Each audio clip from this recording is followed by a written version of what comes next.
Justamente a Daniel Scioli de esconder la pobreza. Esto decía Massa. Yo no votaría a alguien que no puede explicar su patrimonio como presidente. La lancha de su hijo, esa con la que juega en la pileta de la bañadera de su casa, vale más que la lancha que declaró Scioli. Ahora, hay contadores y me imagino que hay gente que asesora, ¿y eso no se tiene en cuenta en un momento? ¿Un político que puede ser presidente? Eso usted va a tener la oportunidad de preguntárselo acá a Scioli.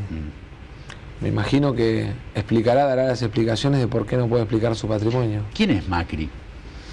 Un empresario rico que sintió la necesidad de hacer cosas en la política y que tiene, más allá de si tiene buenas o malas intenciones, tiene una mirada muy sesgada. Yo siento una profunda diferencia con Macri en el tema pobreza. Macri dice: me molesta la pobreza. A mí no me molesta, a mí me duele la pobreza. Yo lo entiendo. Él dice: me molesta la pobreza, y pone paredes en la autopista Ilia para que no se vea la Villa 31 desde la autopista. Yo erradiqué las villas como San Pablo o Garrote ahora en mi distrito. Porque no se trata de esconder la pobreza porque molesta. Se trata de combatirla para que la gente tenga trabajo y educación. Bueno, y a ese Macri, a quien ahora le pegan de un lado y del otro, le tocó hoy presentar su declaración jurada con algunos días de demora, pero la presentó. Finalmente llegó a la Oficina Anticorrupción, ¿no? Así es, había avisado en la Oficina Anticorrupción que no había llegado luego de vencido el plazo. Había 10 días más, es cierto, pero lo incomodó esa situación a Macri cuando le preguntaron en radio y respondió esto que dice el Graf: mi patrimonio me mataste. Vamos a escuchar lo que decía Mauricio Macri en un diálogo con un periodista a través de la radio sobre su patrimonio, su declaración jurada que tardíamente llegó a la Oficina Anticorrupción. ¿Cuál es el patrimonio suyo y el de su mujer? El patrimonio exacto ahora me mataste. Más o menos, más o menos. Y no te tengo, la verdad me mataste. La verdad me mataste. No estoy mirando el patrimonio que tengo. Pero bueno, 17 millones, 150 millones, 4 millones, medio millón. Paso el dato mañana exactamente, que da en acciones, el campo y propiedades. Yo te digo exactamente mañana, pero no tengo idea el número ahora. ¿Hola? Se cortó la comunicación. Bueno, puede pasar esto, ¿sabes? Que los celulares, ¿no? Está complicado con los celulares, pero es curioso, no recordaba. Una declaración jurada, hoy hablábamos temprano en la mañana en Radio 10 con Diego Santilli, que dice: pues si la presentó hace poco, fue tapa del Diario de la Nación, fue pública, es cierto, lo había hecho, pero no ante la Oficina Anticorrupción, que es a donde deben comprometerse a presentar la declaración jurada quienes pretenden ser candidatos a presidente, como lo es legítimamente Mauricio Macri. Sí, lo que dice la declaración jurada es que su patrimonio aumentó un 30%, en cerca de 20 millones de pesos en el último ejercicio, en el último año, con lo cual estamos hablando de un patrimonio que ya era grande y que aumenta más o menos a la par de la inflación. Hay que ver después el detalle de la evaluación de cada propiedad, ¿no? Porque es lo que suele ocurrir, que figuran, como decía Massa, evaluaciones fiscales de los bienes de los candidatos, y eso fue lo que generó tanta controversia en el caso de Scioli. Claro, hubo poca controversia con Macri, o sea, se publicó que se presentó, la Oficina Anticorrupción la recibió, pero a diferencia de otros candidatos hubo como poca controversia y poca difusión del tema. Bueno, sí hubo polémica en torno a un préstamo que tiene con Nicolás Caputo. Nicolás Caputo, hombre que se sabe es amigo suyo desde la primaria. Exacto. Y que es uno de los principales desarrolladores inmobiliarios de la ciudad. No solo en la ciudad, sino también en el resto del país. Tiene negocios, pero en la ciudad pisa muy fuerte. Algunos lo llaman el ministro sin cartera de Macri, y es, digamos, lógico que aparezcan vinculaciones económicas también entre ambos. Incluso déjame apuntar algo antes de presentar el próximo tape. Trascendió que en el último tramo de la campaña el propio Nicolás Caputo habría intervenido fuertemente, no pidiendo que se aleje, pero sí tratando de que Mauricio Macri escuche un poco más los consejos que él mismo tenía para darle y su gente, y no tanto los de Jaime Durán Barba. Bien, bueno, a la vez el gobierno intentó intervenir sobre esta situación, y de la mano de Aníbal Fernández, que todas las mañanas habla a la prensa, también dijo lo suyo. turbio del señor Macri es un turbio por donde lo mire. Todo lo que toca está hecho a la luz de ver la política como un negocio. Subejecutó el año pasado 2.158 millones de pesos destinados a obras de infraestructura.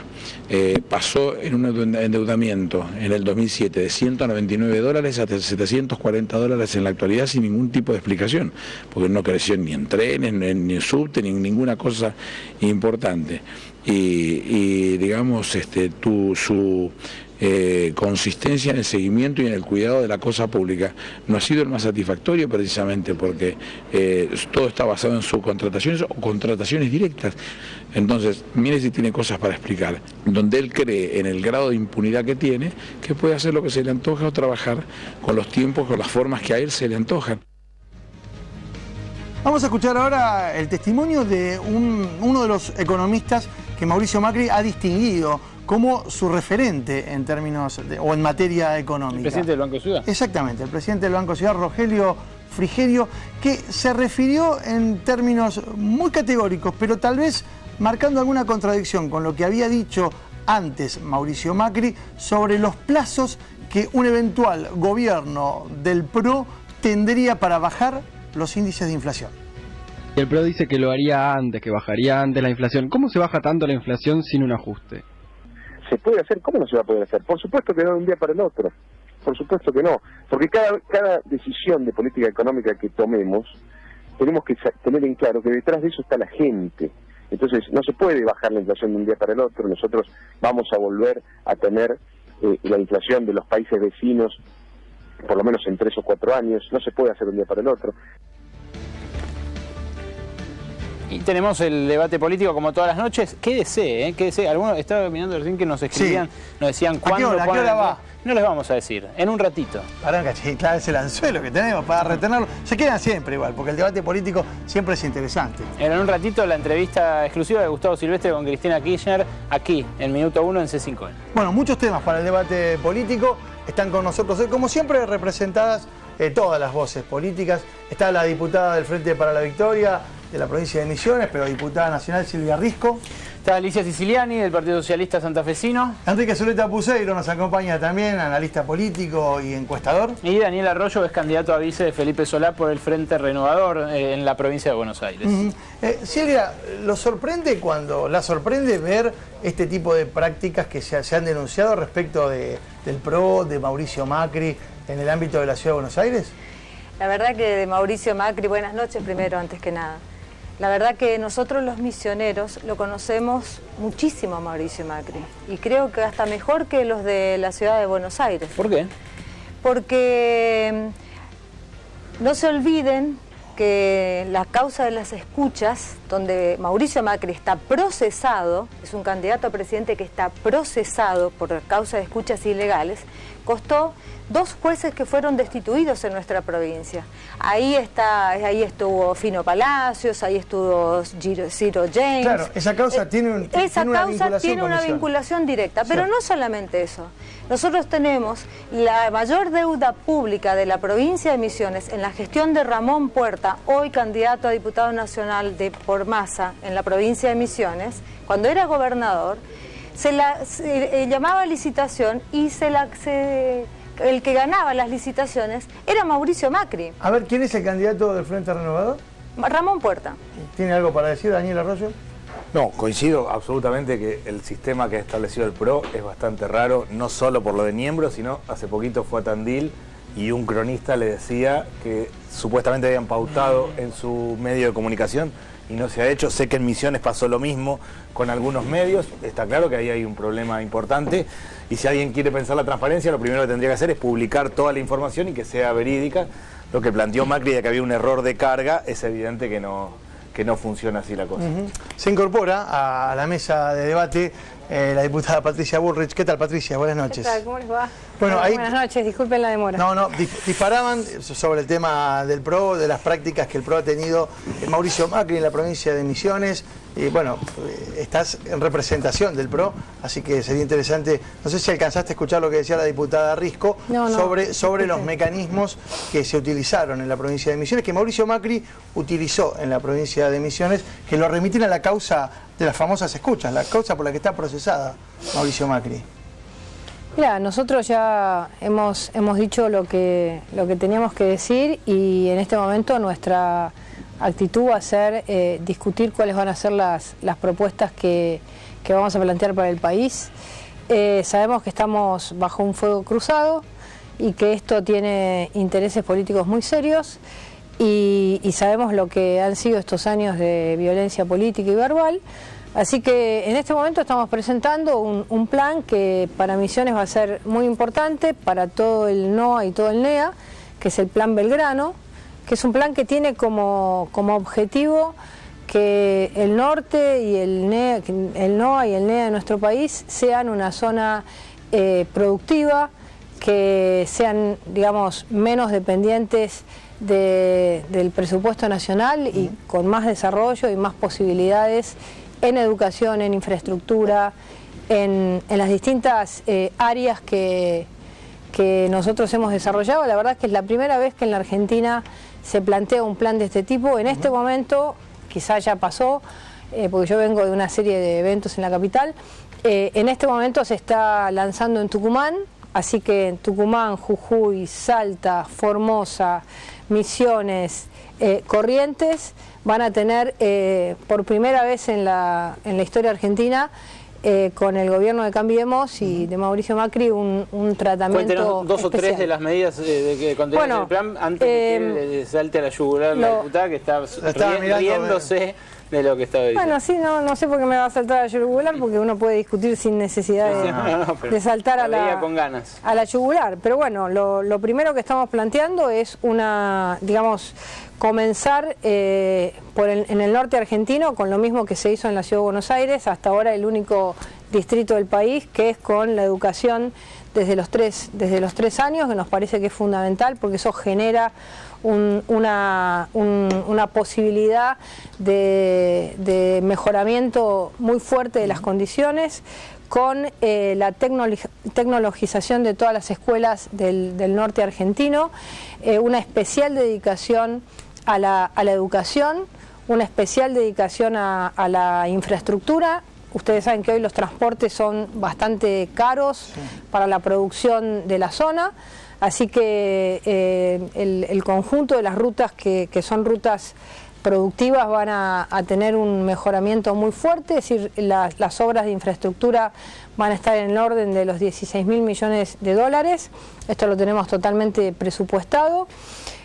Y vamos a plantear un modelo productivo que creemos que, digamos, vamos a bajar todas las retenciones a todos los productos locales, menos a la soja, que lo vamos a hacer en parte. Repartamos un poco, la diputada Siciliani todavía no habló. Sí, bueno, la verdad que mi primera reflexión es que a los que les gustan demasiado la plata no deberían dedicarse a la política.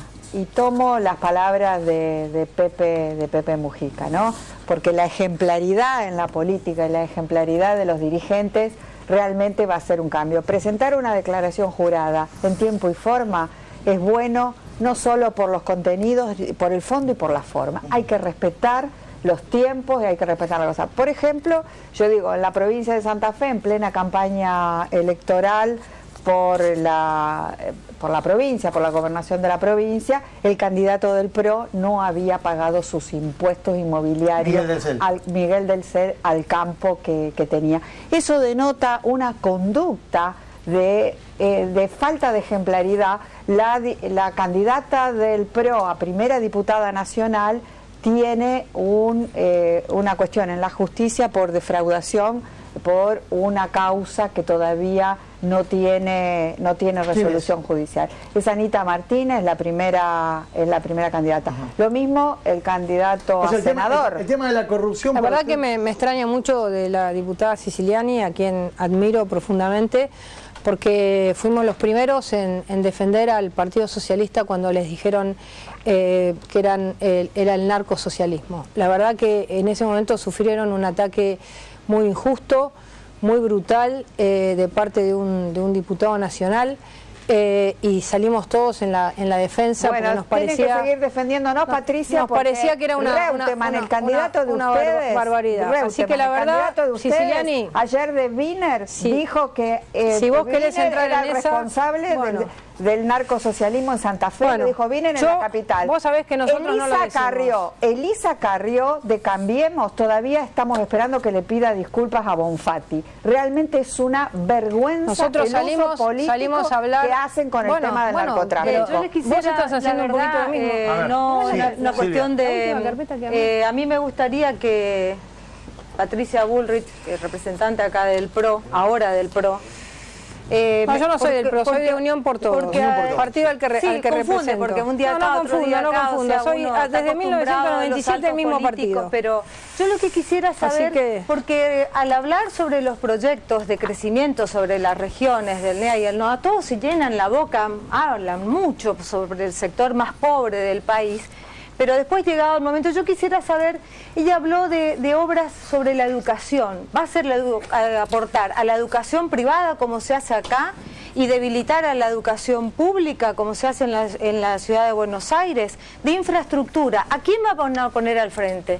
A Humberto Schiavoni, presidente del PRO a nivel nacional, candidato a diputado nacional por la provincia de Misiones, que estuvo al frente de Yacyretá. En la década de los 90, Humberto Schiavoni era presidente de Yacyretá, mientras Mauricio Macri ganaba las licitaciones y las concesiones para construir rutas que no se construyeron y que forman parte de la deuda pública de la provincia. Construyó una represa que no sirve para nada, nunca sirvió, pero se la construyó porque Ramón Puerta le daba las licitaciones. Yo quisiera saber si esa es la propuesta. Sí, yo le voy a explicar la propuesta a la diputada para que la conozca porque usted la verdad, y toda la gente. Que honestamente son muy grandilocuentes, pero a la hora de la realidad, ¿usted hace cuánto que no va a Misiones? Yo hace poquito. ¿Hace cuánto? Hace 3 meses. O sea, vio lo que significa el crecimiento le quiero responder algo públicas y políticas de Estado bien implementadas. Voy a responder algo que es muy importante.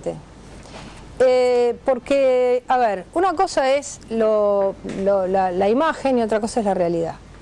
La ciudad de Buenos Aires ha sido la ciudad que más ha logrado el crecimiento de la matrícula de la escuela pública en todo el país. En la ciudad de Buenos Aires había una tendencia, como se daba en muchas partes del país, a una migración de la escuela pública a la escuela privada. A partir de los planes de estudio, de los maestros con una capacitación especial, de la tecnología en la escuela, del idioma, que es como idioma en serio, no que uno sale sin aprender nada, sino el idioma inglés. También hay algunas escuelas con idioma chino. La ciudad de Buenos Aires recupera algo importantísimo, que es que más chicos vayan a la escuela pública. Así que, si quiere después yo le paso, o mañana le paso en su despacho los datos, para que usted vea que esa política educativa ha sido la más efectiva de todo el país. Y entonces me parece que si uno tuvo una buena política en el país, es muy bueno poder llevarla a todo el país. Por eso yo creo que a Misiones le va a venir muy bien la estrategia. Un segundo, Silvia, un segundo, porque... Sí la hubo. Daniel Arroyo. No, a mí me parece que está claro. Parece que disparen contra Cambiemos eso también, abrir un poco el juego, porque parecía que fueran primeros en las encuestas. No, perdón, pero la diputada también habló de Ramón Puerta y las licitaciones que hacía y que nunca se claro, hicieron. yo sí he ido varias veces a Misiones, conozco bien. Yo creo que el NOA y el NEA tienen un problema serio en la Argentina, que ha habido mucha inversión del Estado Nacional, es indudable, sobre todo en el NEA y sobre todo en provincias como Misiones, y también que acá tiene 70% de recursos de la nación, 23% de las provincias y solo el 7% de los 2.200 municipios. No va a haber crecimiento del NOA, del NEA, como tampoco lo va a haber de la región de Cuyo, si no se descentralizan recursos. Yo creo que hay un modelo agotado acá, que es concentrar todo en el Estado Nacional, que ha hecho obras indudablemente, pero hay que descentralizar. Y en esto de descentralizar, las obras de infraestructura son centrales. A mí me parece que hay que pensar el sistema educativo que está en crisis, pero hay que pensar obras de infraestructura en cada región. ¿Cuál es el perfil productivo del NEA, del NOA? ¿Sobre qué base se va a trabajar en los próximos años? Es lo que hay que pensar. Daniel, ¿ustedes sienten que hay, porque cuando uno escucha a los dirigentes del Frente Renovador, en el discurso los percibe más cercanos al Frente para la Victoria, que nosotros Cambiemos. Para dejarlo claro, rescatamos muchas cosas que se han hecho, claramente la asignación universal por hijo, muchas de las intervenciones que se han hecho, lo de YPF, nos parece que es una catástrofe el narcotráfico y que ahí no se ha hecho nada de verdad y que tenemos hoy un cepo cambiario muy complicado. Independientemente de eso, sí estamos muy lejos de lo que sería la política de ajuste, la política más cercana a los 90, y no creemos que el tipo de cambio tiene que definirlo el mercado como sea, en esos planos. Pero nosotros nos consideramos un partido de centro, que tomamos cosas y que queremos cambiar, y que en ese plano vamos por lo que llamamos la ancha avenida del medio. Enrique, hoy estamos discutiendo de la coyuntura, pero parece que todos los días es medio así. ¿Cuánto influyó el tema Macri? La campaña negativa ha aterrizado y es un momento muy duro. Sí. No creo que siga. El desafío de Macri es importante, porque si pone en marcha una idea de desarrollo regional federal, va a obligar a Massa, que tiene muchísimas ideas, tiene equipos, y va a obligar también a Scioli a que va a poner todo. Entonces eso puede ser que cambie el esquema, porque la campaña negativa no tiene tradición en la Argentina, la gente la rechaza, el que inicie ese camino termine en el 3%, y no queremos dar nombres, ¿no es cierto? No funciona, la gente cree en estos tres candidatos, los ve tranquilizadores, cree en el país, las cosas están funcionando. El balance que hace la gente es un balance de cosas muy buenas, regulares, malas y muy malas. Y eso hay que dejárselo a la gente. Los candidatos que tienen que hacer, me parece, la propuesta. Pero no es un consejo. Está bien, pero la campaña... Yo advierto que va a llegar a un clímax, ¿no es cierto?, donde están los insultos, donde están los carpetazos, donde la gente se va a hartar de eso. Está bastante harta. Eso es lo que ya notamos. Ahora, yo creo que el primero que piense, Massa tiene equipos de primerísima, Scioli está ganando la elección, sería muy difícil que ese 88,9 no lo convirtiera rápidamente en un 40, y si Macri... 38, perdón, y si no hace esto, Macri que está haciendo, que es ir al interior, hacerse fuerte en esa zona. Fíjense, en este momento hay 10 provincias que van a estar muy lejos de la Casa Rosada, gane quien gane Scioli, esas son Córdoba, Santa Fe, Mendoza, Corrientes, la Ciudad de Buenos Aires, San Luis. No sé qué va a pasar en Buenos Aires. Hoy gana Aníbal Fernández por un punto, pero ganaba... ¿Un punto? Un punto, gana por un punto. Por sobre llevaba 3 puntos de ventaja a María Eugenia Vidal. ¿Cuál es el problema de la campaña negativa? O sea, que no es un trámite, como dijo Aníbal. No es que baje el porcentaje de voto. El problema de la campaña negativa es que obliga a Macri a estar respondiendo agravios, insultos, como lo obligó a Scioli a explicar su viaje y la inundación, y lo explicó a Massa, y a Massa le costó casi la carrera política antes de las PASO. Se recuperó, trajo las propuestas y ahí subió, está en el 20%, de un 16% después de las PASO. A mí me parece que los que hablen de esto, de estas 10 provincias, imagínense si se agrega Entre Ríos con una posición más o menos independiente, imagínense ese Senado tiene mucho más senadores, a pesar de que no piensan lo mismo, que todos los bloques del radicalismo y del peronismo, etc. Eso significa país federal, eso es fundamental. Faltan 26 días para empezar a hablar de esas cosas. Cuanto antes los candidatos enfoquen esto, Massa lo ha hecho por oportunismo, pero sabe, tiene gente, tiene ideas, tiene propuestas, Scioli las tiene todas. Mucho se habló en estos días del concepto de gobernabilidad. Lo habrás escuchado, Patricia, lo hablábamos. De eso estoy hablando. En la radio. Ahora, ¿gobernabilidad es lo mismo que hegemonía, que mayoría absoluta? Justamente, para nosotros muchas veces se quiere homologar gobernabilidad con hegemonía, es decir, la concentración de poder, la presidencia fuerte, el liderazgo absoluto y el manejo del aparato es sinónimo de gobernabilidad. Nosotros creemos que la gobernabilidad es otro concepto y que tiene que ver con justamente la capacidad de generar acuerdos, consensos, de tratar de lograr que cada cosa salga con los máximos niveles de acuerdo. Por ejemplo, un tema que para nosotros es fundamental, que tenga un acuerdo más allá de lo que dice la Constitución, que dice que tiene que tener 130 votos, son las reformas electorales. Las últimas reformas electorales se hicieron solo con el voto del oficialismo y eso no es bueno. ¿Por qué? Porque el sistema electoral tiene que ser bueno para todos. Entonces, nosotros, aunque tuviésemos eso, y justamente para no enamorarnos de un sistema y poder discutir entre todos, llegar a un consenso de nuestro sistema electoral, de cómo va a ser nuestra política impositiva, de cómo es todos los temas que tiene que discutir el Congreso.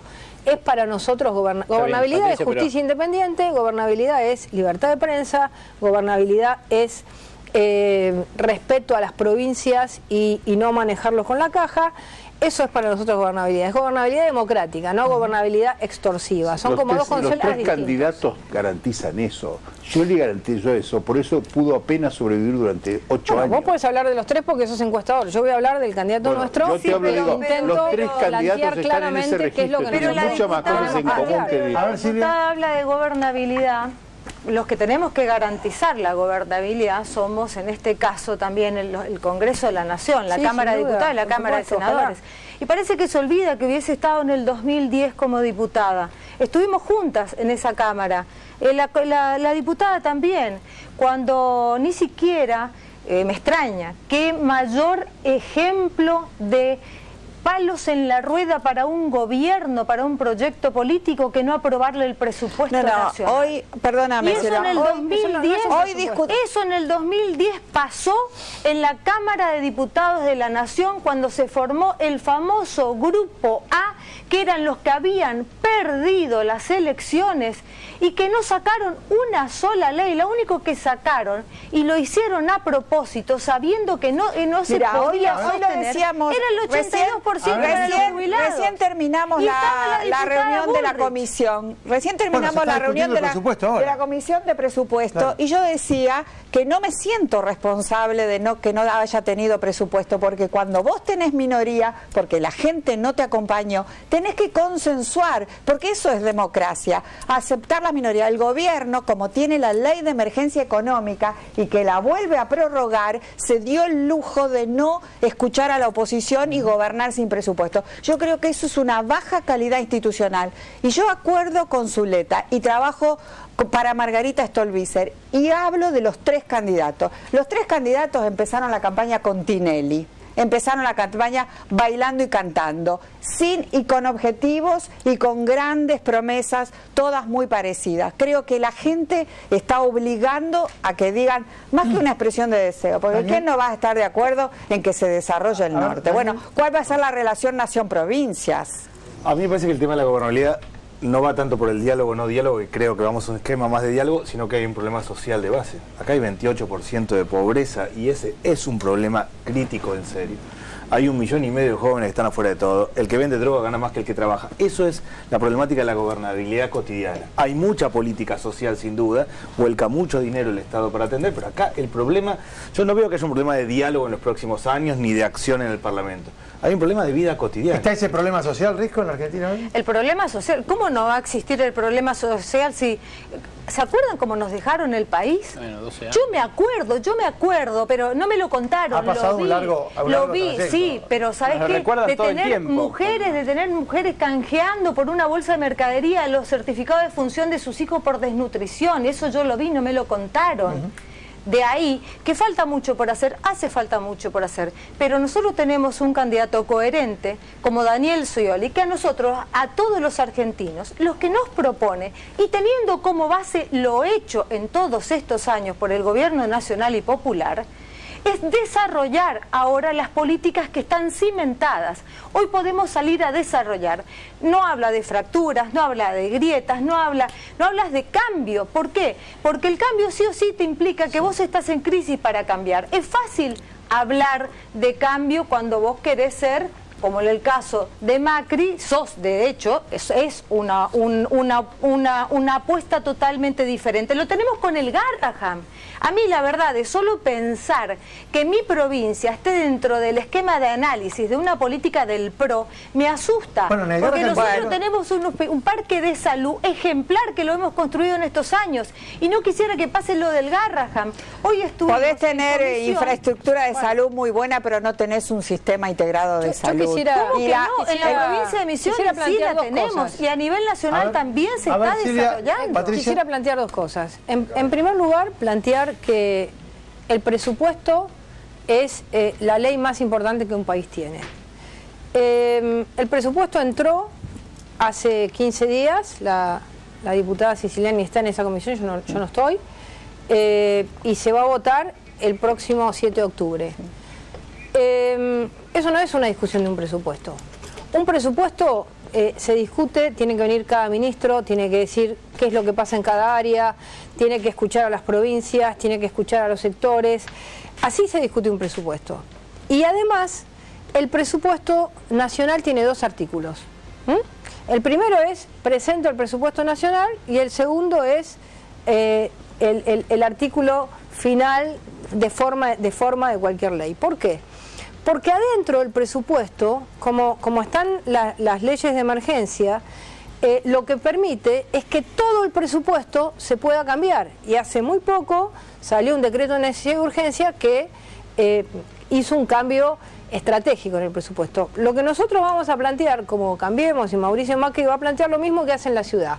El presupuesto entra, van todos los ministros, se discute, se escucha cada provincia, se escucha cada sector, se escucha cada necesidad, y el presupuesto es una obra conjunta. Así que ese es el primer tema que me parece ¿Están de acuerdo importante plantear. La oposición, digo, de lo que sería un eventual gobierno de Macri. Sí, total y absolutamente de acuerdo en la visión de que un presupuesto se debe acordar con las provincias. El ministro de Economía de Santa Fe no pudo preparar su presupuesto en tiempo y forma porque la Nación no le daba datos del tema presupuestario nacional, y eso realmente no puede pasar. La verdad, todo lo que sea para mejorar nuestra calidad institucional y democrática, bienvenido sea. Pero nosotros como provincia, la verdad que no hemos tenido esa experiencia. Nosotros hemos siempre participado y ojalá nos dieran todo lo que nosotros necesitamos. También es la provincia de Misiones, ojalá también son diputados los que son de otro partido, no solamente ustedes. No es solamente del oficialismo el presupuesto, es de todos. Es de todos, por supuesto que sí, entonces, es de todos, pero ojalá que el compromiso, me gustaría escucharlo el 4 de octubre a Scioli debatiendo esto en el debate. Primero, de ejecutar las políticas que se van a implementar, es el Ejecutivo. Nosotros podemos hacer aportes, pero no podemos frenar una ley. Pero podríamos haber esperado.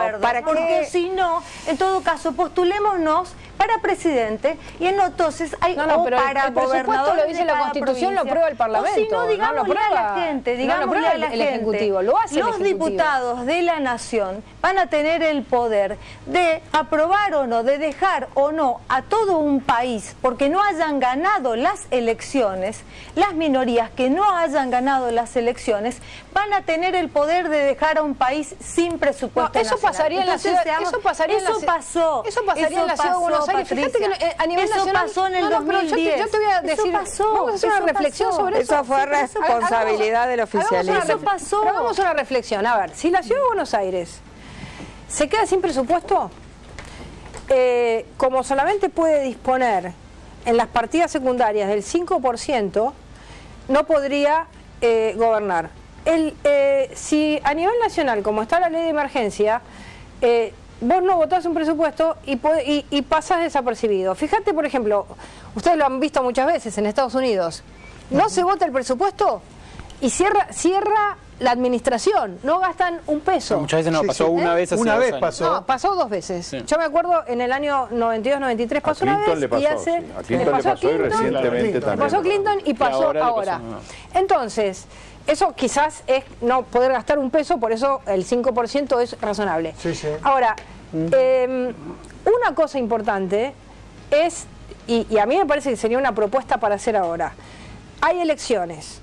El presupuesto, en vez de votarlo ahora el 7 de octubre, la lógica sería que el presupuesto entre el 10 de diciembre y el 30 de diciembre que va a tener el presidente electo, llamando a extraordinarias, se vote en ese momento el presupuesto. Eso es gobernabilidad. Patricia, por toda la oposición. Eso es gobernabilidad. Permítanme una observación sobre los candidatos. Los 3 candidatos vienen de provincias grandes. Las provincias grandes, como mi provincia, como Mendoza, Buenos Aires, Santa Fe, es imposible que alguien tenga la mayoría absoluta. No la tiene. Ni Macri, ni Scioli, ni Massa necesitan mayorías absolutas. Saben gobernar con legislaturas en contra. Han gobernado con legislaturas. Scioli le cortaron todos los accesos de fondos de la nación. Están acostumbrados. Yo creo que la gente eso lo advierte. Por eso los 3 candidatos son candidatos con muy poco rechazo.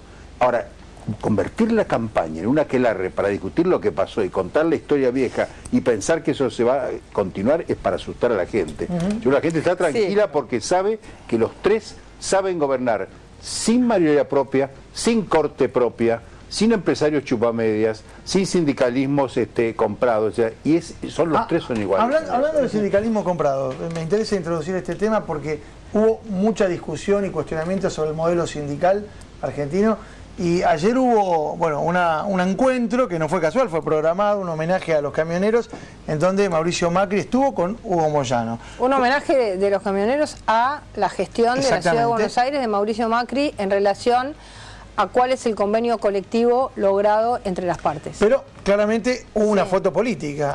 Con alguien con quien vos confrontaste mucho, Patricia. Sí, Hugo Moyano. Yo confronto con un modelo sindical. Yo tengo presentada mi ley de libertad sindical. Yo creo que el sindicalismo argentino necesita una mayor inyección de democracia. Creo que tiene que haber minorías. Creo que tiene que haber mandatos, digamos, limitados.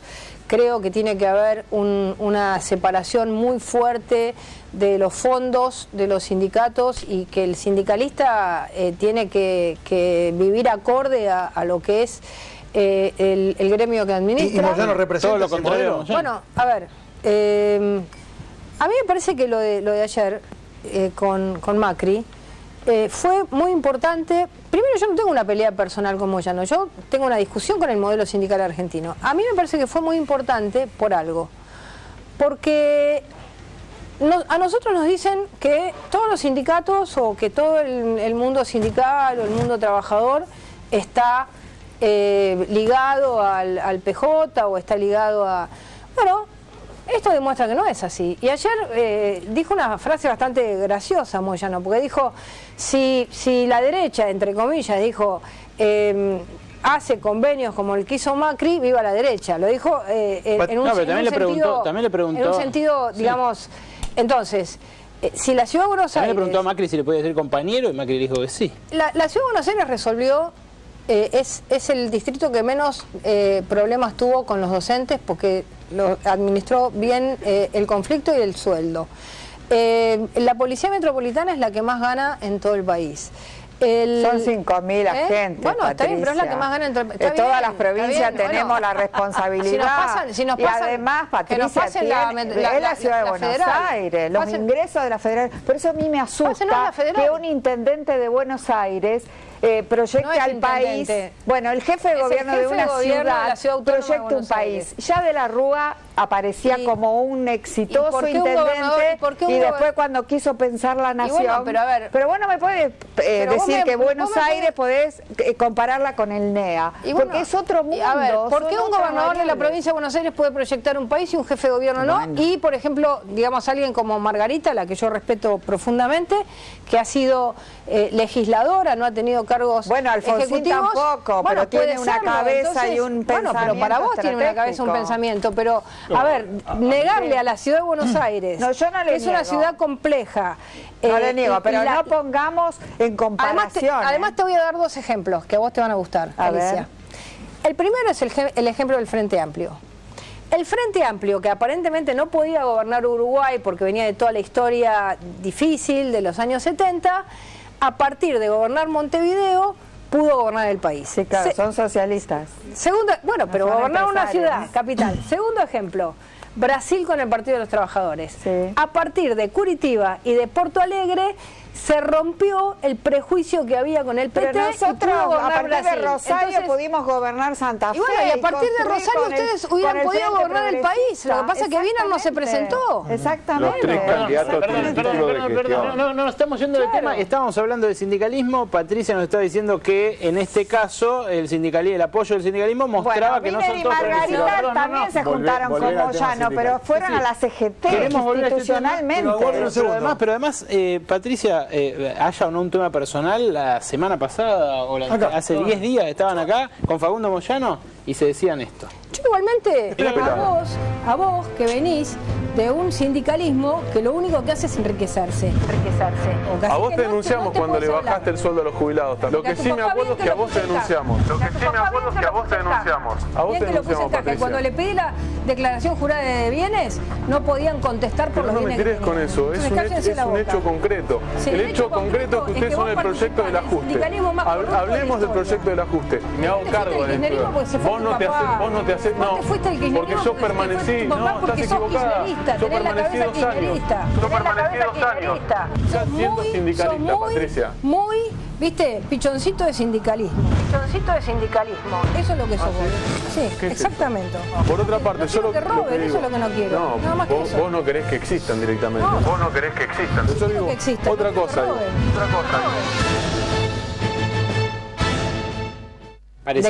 Declaración jurada de bienes del sindicalismo es un proyecto que yo presento todos los años. Es para mí una materia pendiente. Yo creo que el control sobre los fondos y los gastos personales y las fortunas de los sindicalistas es una materia pendiente en la Argentina, para todos. Para absolutamente todos. Está bien, y me parece fundamental y yo lo voy a llevar adelante. Y yo tengo un proyecto de ley. Ojalá que también hagas que tu candidato cumpla en presentar las declarares juradas cuando es candidato a presidente, la presentó fuera de término. Claro, no es sindicalista. Tampoco viene el socialismo ni tampoco viene. La había presentado en la ciudad, la conocía todo el mundo. Viene el sector empresarial, pero tiene la obligación. ¿Y cuál es el problema? De presentar la declaración. Si no la presentó. Antes de exigir a los sindicalistas. Podemos ir por tópicos. La presentó. Vamos a ir por tópicos. Estamos hablando del sindicalismo y acabamos de ver cómo Patricia Bullrich le dijo la semana pasada que participábamos yo considero más corrupto de la historia.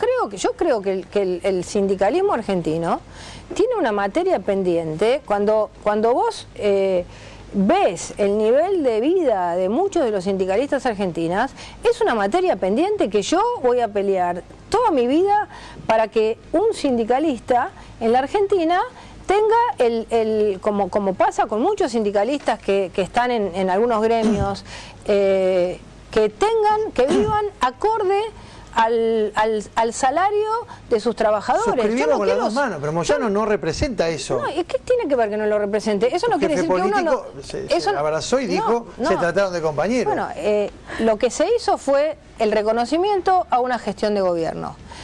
En materia, porque la verdad, en materia de derechos laborales, evidentemente Moyano se ha ganado una cierta medalla porque su sindicato es un sindicato que tiene un salario bastante más adecuado que otros sindicatos. Entonces, en ese sentido, él ha logrado eso. En otros sentidos es un tipo de sindicalismo que tiene un modelo sindical que viene de la década del 40, que hay que cambiar, y que yo soy defensora de ese cambio y dentro de cambiar no lo voy a impulsar. Yo creo que es un discurso muy peligroso hablar del sindicalismo así en general. Yo creo que tenemos que defender al sindicalismo porque es lo que garantiza la distribución del ingreso y el mejoramiento del salario y de las condiciones de vida de los trabajadores. Que haya algunos sindicalistas enriquecidos que desvirtúan la cosa es lo mismo que en la política, pero ojo con ese discurso que es absolutamente peligroso. Ahí hay que reivindicar a los miles de delegados sindicales que todos los días entran a una fábrica a defender sus condiciones de trabajo. No, a ver, yo sí claramente creo que hay que reivindicar al sindicalismo y que claramente acá tenemos dos problemas. Unos que trabajan en blanco, que tienen paritarias y que efectivamente han ido mejorando, más o menos empardando con la inflación algunos años, y otros que no. Eso no son un tercio, o sea, son trabajadores acá. Los metalúrgicos, los camioneros, los docentes y el gasista, el plomero, el carpintero que hace changas también, y ese no tiene representación sindical. Hay que pensar un modelo que incorpore a esto. A igual condición de trabajo, uno que trabaja en negro, otro que trabaja en blanco, este en blanco tiene obra social, jubilación, vacaciones pagas y gana 35% más que este además. ¿Y vos la foto de Moyano con Macri cómo la viste? Yo la veo complicada, por lo menos no me parece una foto natural claramente, no creo que representen lo mismo, no me parece que va para el mismo lado, pero lo que sí creo que hay que pensar un modelo sindical que incorpore al sector. Moyano que fue aliado... Pero una preguntita, ¿uno solo se saca fotos con el que piensa igual? ¿O se puede sacar fotos con, digamos, a ver, terminemos con esta idea de que yo no me puedo sacar una foto con alguien que no piensa igual? Yo a Moyano lo vi en los últimos tiempos, después de haber tenido un enfrentamiento fuerte, en el Congreso que fue cuando cuando nosotros planteamos el tema del impuesto a las ganancias, y hablé con él y me saludé. Es decir, las diferencias políticas no te pueden llevar a que vos no te saludes con alguien. Pero ayer fue más que una foto, ayer fue un abrazo. No, ayer fue el reconocimiento de Moyano a la gestión, y esto es importante, a la gestión de Macri en relación a los trabajadores. Es un dato muy importante, que es un mensaje a todos. Margarita Stolbizer, candidata a presidente, fueron a visitar a la CGT para hablar del sindicalismo institucionalmente. Ahí estaba Moyano. Moyano era el representante de la CGT elegido por los trabajadores. Nosotros como candidato aceptábamos esa realidad. Si Moyano merecía o no merece ser representante, es una cuestión de los trabajadores organizados. A Silvia, porque el Frente para la Victoria se abrazó con Moyano ¿hasta cuándo? ¿Hasta 2010? 2010 sería, 2009-2010. Sí, ahora ustedes lo deben estar extrañando, ¿no? O sea, ahora pasó Facundo Moyano está en el Frente. Y no, para mí la verdad que yo, al igual que como dice la diputada Siciliani, y como buena peronista que soy, defiendo a rajatabla al sindicalismo, porque sin los sindicatos se llevan puesto al trabajador, eso es así. Nosotros, gracias a este gobierno, se vienen llevando consecutivamente todos los años las paritarias, y donde realmente se le ha dado un lugar en la mesa de discusión salarial a los sindicatos. Y el enriquecimiento de los dirigentes, que tiene que tolerarse como una cosa, como un efecto... Daño colateral. No. Hay sindicalistas y sindicalistas, como bien dijo la diputada, y hay políticos y políticos también. Moyano es medio el mismo, ahora... Para mí Moyano es un mercenario de la política, que utiliza el sindicato para escalar a nivel político. O sea, ¿cuántas bancas me dan en tu lista? Y entonces yo te acompaño. Esa clase de representantes no le sirve al trabajador, como no le sirve tampoco al sector político. ¿Enrique? No, la democracia tiene por delante una ingeniería fina con el sindicalismo, con los jueces, con los empresarios, con la corporación política, con el sistema electoral. El 2015, hoy tendría un lema que sería 2015, nunca más.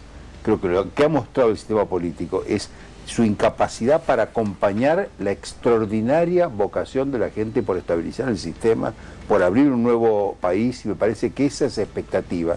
Hoy hay un 60% de la gente que, a pesar de todo, cree que el futuro, a partir de lo que viene, va a ser mucho mejor que el presente y que el pasado. Hay expectativas positivas, y me parece que la idea de sumergirse en un duelo a garrotazos atrás para ganar un 1%, un medio por ciento, para que salga o no en el diario, me parece que es una idea muy mezquina. Está pasando lo mismo con muchas corporaciones, que les asusta el cambio, y en vez de ver la oportunidad, me parece, de sumarse a ese movimiento, están tratando de rescatar los últimos espacios. Sí, yo creo que coincido plenamente. Hay un avance en la conciencia de la gente acerca del Estado. El Estado ya no se discute más. Y creo que Macri tuvo que adaptar son saltos culturales su discurso. Que hemos dado. Hemos dado saltos culturales impresionantes. Importantísimo. Me da la sensación de que hace falta un economista en la sala. ¿Cómo la gente es optimista de qué? No está claro que el contexto del próximo mandato presidencial va a ser el economista te habla del peor. Bodén 2015. El problema es que para un ciudadano normal es imposible comprar un Bodén 2015. Alguien se lo tenía que decir. Alguien se lo tenía que decir. Lo que digo es... Decime una cosa, ¿cómo hago para comprar un Bodén 2015? La gente no tiene claro que el próximo mandato presidencial tiene un contexto mucho peor que los últimos 3. Pero ¿sabés qué? Lo que tiene la idea es que el sistema está preparado para avanzar. El país ha hecho los sacrificios. ¿Y dónde ve eso la gente? Absolutamente. En la oferta electoral. Bueno, yo te doy datos. La gente cree que los problemas... Podemos ver, el déficit. Hay algo que se llama mayoría. Pero un momento.